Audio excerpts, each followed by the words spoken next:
isn't it? I can't hear you, church. All right, I think I'm no more shouting now.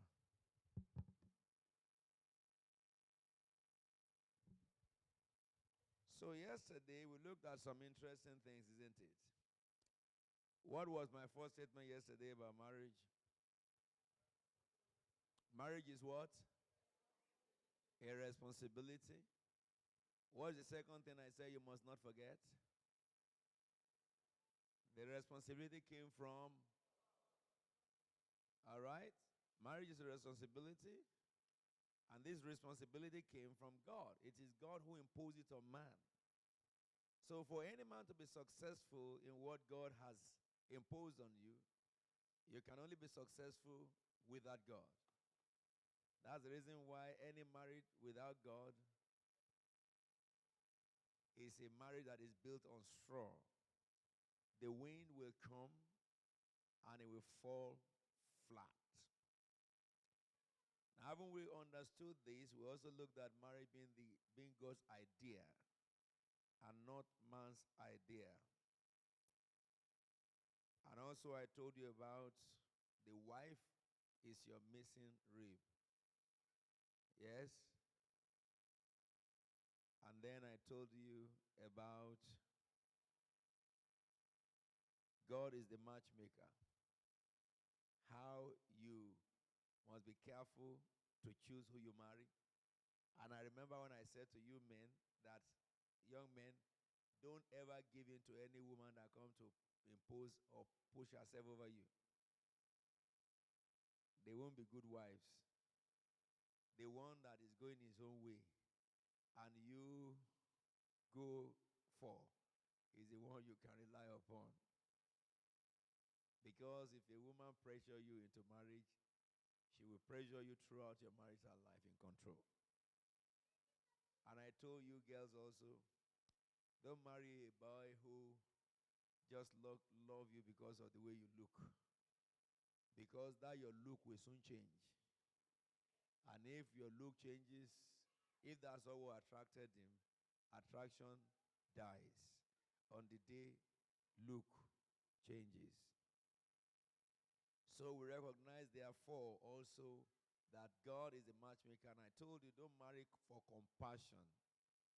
Don't marry for pressure. Because you think you are growing old, you are not old at all. Don't marry because people are putting pressure on you that all your mates are marrying you to get married. That does not issue. You ignore anybody who tells you that.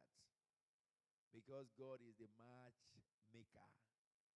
And I told you also that when people give you prophecy concerning your own marriage, God has not spoken.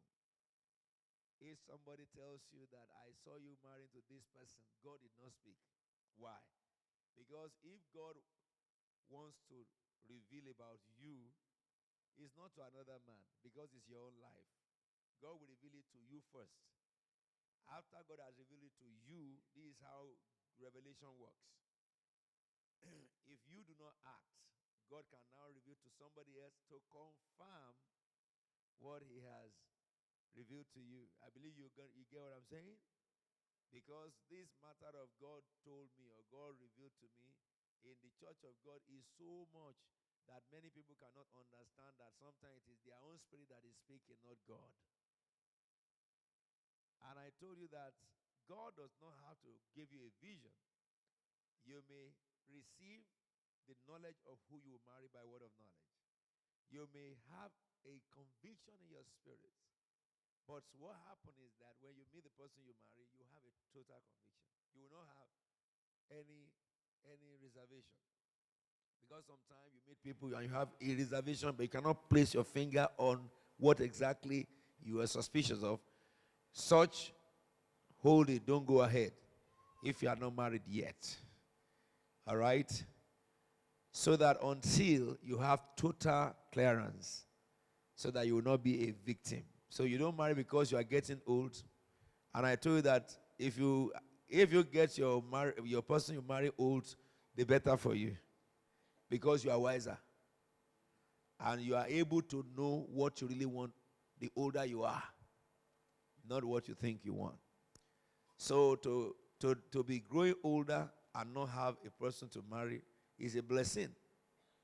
Because there are many people who went into marriage at a younger age only to regret every night of their life.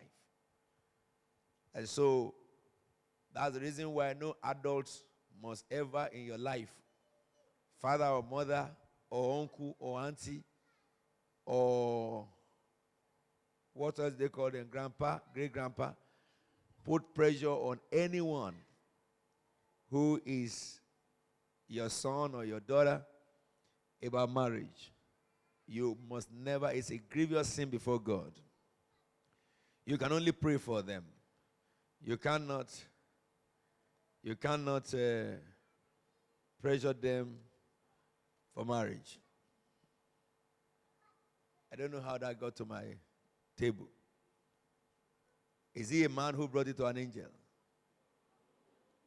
One of the ushers came to my altar here when I'm preaching now, and I did not know it. Did you see an usher come to this place? No usher must ever do that. Whenever you have anything to give me, you give to